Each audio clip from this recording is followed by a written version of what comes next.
North Korea, a nation holding its nuclear sword over the U.S. and its allies, threatening to strike at any time. A society in a constant state of readiness for war. What do you like about this game? Killing the enemy. Hitting the enemy? Who's the enemy? Americans. This hatred of Americans stems from the Korean War. North Korea contradicts Western historians, saying that America started the war that killed millions of civilians and divided the Korean peninsula. Who do you want to fight? To fight the sworn enemy, Americans. What do they teach you about Americans in school? They forcibly invaded us, slaughtered our people, buried them alive and killed them. So they teach you that the Americans are the enemy and you need to shoot them, to fight them? Yes. Here's where things get awkward. What if I told you I'm an American? Do you want to shoot me too? Get ready for scary stories to tell. The Han Protocol. Daniel Mercer always thought fear had a sound. In Iraq, it was the whistling of distant shells. In Venezuela, it was the hiss of a silencer in a dark alley. But in South Korea, it was silence. Cold, humming silence. He first heard about the Han Protocol while digging through declassified military files for a podcast episode he'd been researching. It was supposed to be a piece on Cold War fallout in Asia, something dramatic but harmless. But then he found the file, a blacked-out report from 2009 labeled Top Secret, Alien Resistance Threat, Core Us, with a single phrase uncensored. Phase 3 begins when the Americans stop noticing. It was nonsense, or so he thought. 2 weeks later, an anonymous tip sent him a link to a hidden server containing grainy surveillance videos from U.S. bases across South Korea. Americans sleepwalking, some never waking up.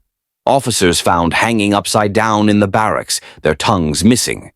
No press coverage, no official statement. Just a growing number of quietly reassigned soldiers. Daniel was on the next plane to Seoul, the hotel in Mapo. Seoul was buzzing with life, too much life. Neon lights, blasting music, crowds that moved like rivers. But under it all, something felt off, like a mask over a wound. Daniel checked into a grim cement hotel in Mapo-gu, the kind of place where the clerk didn't ask questions. His contact, a hacker named Eun-ji, had agreed to meet there the next morning. He barely slept. At 3:33 a.m., his laptop turned on by itself. White screen, single message. "You shouldn't be here." The Han no. He shut the laptop and reached for his phone. No signal. The windows were sealed shut. Then the whispering began. Not in the hallway. Inside the room. The girl with no shadow. Eun-ji didn't show. Instead, a girl around 12 appeared in the hotel lobby, pale skin, long black hair. She handed him a package, brown wrapped, tied with a red string. Before he could ask anything, she said in perfect English, "They're not Korean anymore. They're not anyone." Then she walked into the sunlight and disappeared. No shadow on the pavement. Just gone. Inside the package was a dossier. Photos of American soldiers before and after the change. An old map of a rural Korean province, areas circled in red ink. A flash drive labeled Project Han. Daniel returned to his room and plugged in the drive. A video file opened, grainy footage, a bunker, rows of chairs, Americans strapped down, eyes open. Something was being played on a screen in front of them.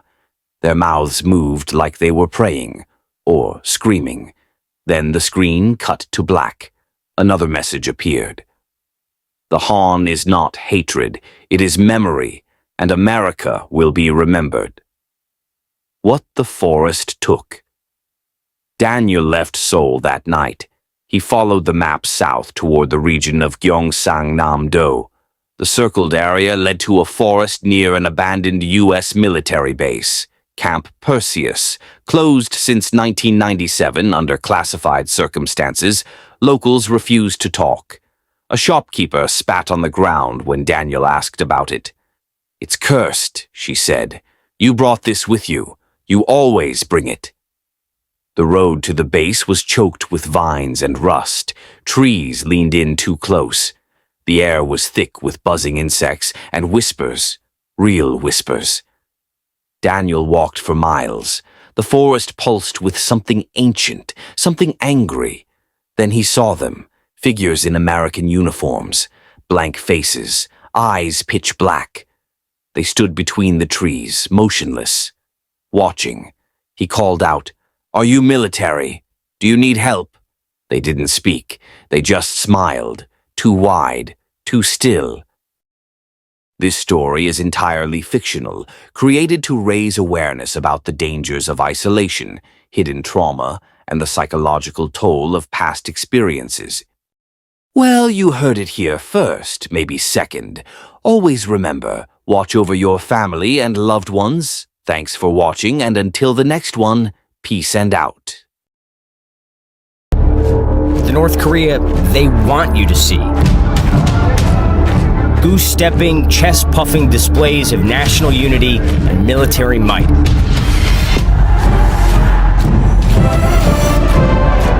Perfectly executed by tens, if not hundreds of thousands of people.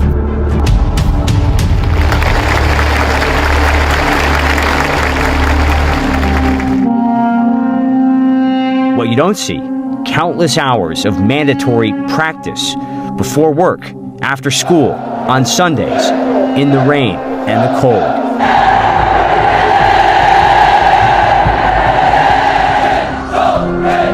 North Korea knows how to put on one hell of a show.